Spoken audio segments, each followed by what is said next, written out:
Pag-usapan natin yung debate ng mga bangag supporters. Etong si Claire Castro, binasa niya yung Section 17, Section 7, Section 17, Article 9851 ba yun? Something like that.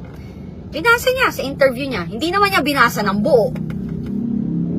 Hindi niya binasa yung Rome Statute na yung Article 59, 'di ba? Hindi niya binasa. Yun ang problema dito sa gobyerno. Well, what can we do with Claire Castro? She's working for the government. Di katulad natin, di katulad ko na hindi ako bayad ng government, di ako bayad ng Duterte. Ngayon, sinasabi na DDS shit daw ako. Okay lang. Hindi ako DDS shit. Doon lang ako sa tama. Nakikita ko yung mali at tama. At ako, may first-hand experience ako. Talagang mga drugista sila, 'di ba? Sige, sabihin nyo nga sa mga kakilala ko. Sabihin nyo sa akin. Mag-comment kayo dyan. Hindi ba sila addict? Sige nga. Tigilan natin tong kaplastika natin. Hindi ba sila addict? 'Di ba? Hindi ba kayo gumagamit ng droga? Sige nga.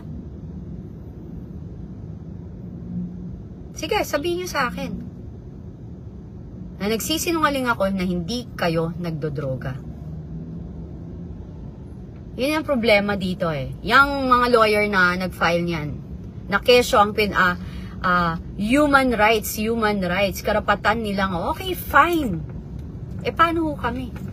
Ako hindi ko naranasan yun. Sabi ko nga sa inyo, kumakausap ako ng abogado dito. Walang gustong mag-handle. Bakit? Kasi kakampi nila. Ako ba nabigyan ako ng due process? Ako ba nabigyan ako ng human rights? Nung iniipit ako, pati yung bahay namin sa Amerika, yung mga coaching nakapangalan sa akin na binenta na finorge nila yung signature. Yung ba may due process? 'Di ba? So kayo, yung nagtatanggol siya sa mga drug addict tsaka criminal sa napatay, choice nila yan. Part of their life. They risk it. Na nag-risk sila, pinasok nila yan, nagdesisyon sila maging addict, nagdesisyon sila magbenta ng droga. May katapat ho yan na responsibilidad. Kaya kayo, pagtanggol nyo yung mga pinatay ng addict, pagtanggol nyo yung pinatay ng mga drug dealers, ipagtanggol nyo yung mga naragahasa, yung mga nasirang buhay na pamilya, yung binubugbog ng addict, yun tama, 'di ba? Both ways, hindi one-sided selective tayo, 'di ba? Alam mo 'yun? Tapos ito, narinig ko na panood ko yung interview nung Conti, yung malapad yung mukha tsaka malapad yung bibig na abogado, 'di ba? Na nandidiri ako kasi tuwang-tuwa siya na pinoprotektahan niya yung mga drug dealers and drug addict. Kayo, ako magulang din. Kapag ang anak ko na merwisyo, nag-addict, may nasaktan, hindi ko pagtatanggol. Isusurrender ko. Ang daming lumalabas na statement na ganyan. May isang ama, na i-post ko ata yun na ang pamilya niya halos addict, namatay sa drug war. Nagpasalamat pa siya kay PRRD. Kasi matanda na siya, hindi niya kinakaya. Kasi ikaw kung mabuti kang magulang, titingnan mo na lang na ang sakit sa magulang na nakikita mong nasisira yung buhay ng anak mo. Mas gusto mo lang na mawala na lang.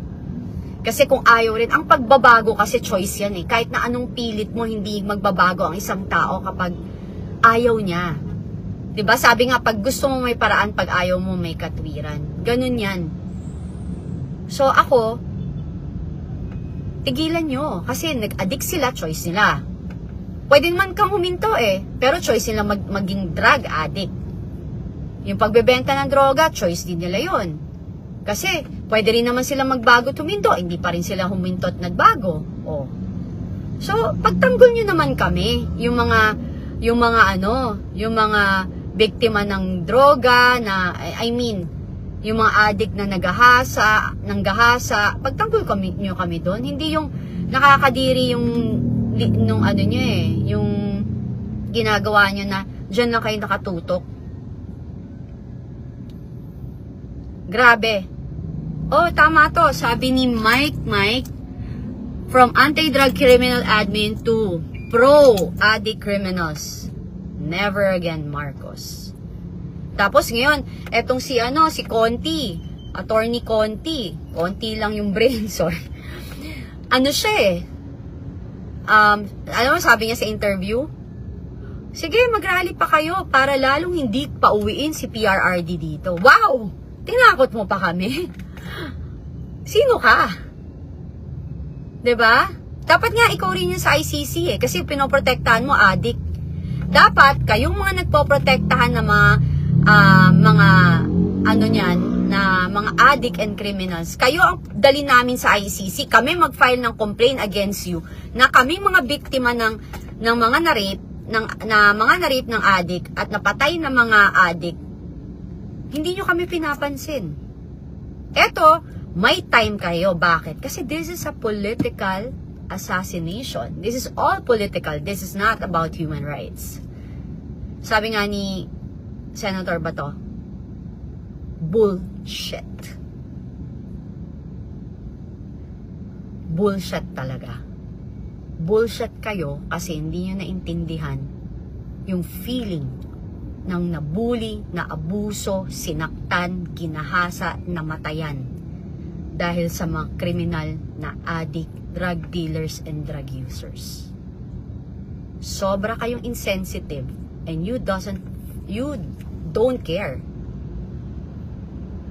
Kasi selective. Kasi ang motibo nyo is really to assassinate PRRD. It's not about human rights. You want to assassinate him. Tinanggal nyo siya sa Pilipinas kasi duwag kayo na wala kayo talagang mapapatunayan dito sa bansa natin. Wala nga kayong final na kaso eh. 'Di ba? O ano ngayon? Ano ngayon nangyari sa inyo? Ginalit nyo yung tao. Tapos ikaw, Conti, nananakot. Natakot nyo yung mga DDS. Sinatakot nyo tayo na magrarally raw, rally pa raw tayo ng rally para hindi na raw pauwiin. Eh, lalo mong gagalitin yung tao eh. Kasi nang titreat ka. Even yung yung ultimo yung paglalabas ng emosyon, paglalabas ng sama ng loob ng mga tao na sa ginawa nyo, mali pa rin. So, kayo lang yung pwede? Kayo lang yung pwedeng mainis, magalit, mabwisit, at mag-rally? Pag nagrarally kayo, okay lang. Pag yung mga supporters ng PRRD ni Duterte, hindi pwede? So, ano yun? 'Di ba? Ano yun? Yung isa pa dyan, si Shelo Magno. Dati, ako dun eh. Kasi nga ako, sabi ko nga sa inyo, hindi ako doon ako kung pag tama yung debate niya or yung pinaglalaban niya, makikinig ako sa'yo. May punto ka eh, 'di ba? Akala ko okay. Hindi niyo napansin si Shelo Magno, hindi na binabanatan sila Martin Romualdez. Hindi na binabanatan. Oh, tuwan-tuwa siya nung napunta sa nahuli si PRRD, nadala siya sa ICC. Alam mo, paulit-ulit, tama naman eh. Paulit-ulit sinasabi ni PRRD yun, handa ako. Just sa mga men in uniform, naririnig niyo siya paulit-ulit. Mas gusto kong ako na lang makulong, wag lang daw yung men in uniform. Nakita nyo? Armed Forces of the Philippines, Philippine National Police, yun ang leader. Yun ang leader, hindi duwag, humaharap, hindi nag-uutos na nakakaiyak kasi yung iyak ko, proud. Kasi ganun ako eh, yung parang, ganun yung gusto kong leader, yung may paninindigan, 'di ba? Yan sa Armed Forces of the Philippines, dyan sa Philippine National Police, Philippine Marines, Philippine Navy. Itinaas ni Pangulong Duterte yung inyong integridad. Ngayon, etong gobyernong to, pinababoy niya ang uniforme ninyo. Yung kakarampot narinig ko, magbibigay sila 350 pesos. Pucha. 350 pesos yung katapat ng buhay nyo. Na pinaglalaban nyo yung supposedly, kayo yung sumasalang sa gera. 350 pesos. Samantalang sila, ilang trilyon yung nawawalang kaba ng bayan. Sa flood control project na lang, ilang, 'di ba? Ilang trilyon yun. Alam niyo yun? Masyado na kayong iniinsulto ng gobyernong to. Akala na yung 350 pesos katapat ng dangal ng mga sundalo. Sa mga kasundaluhan dyan, sobrang proud ako sa inyo, sa mga kapulisan na piniling umalis. Kasi makakabalik naman kayo basta't magkaroon ulit ng bagong yung bagong magandang liderato. Proud na proud ako. Yung sa kumukontra dyan na sinasabi na hindi, wala nang bayag ang mga mga men in uniform. Meron ho. Wag lang ho nating lahatin. Kasi meron. Ang dami na nila.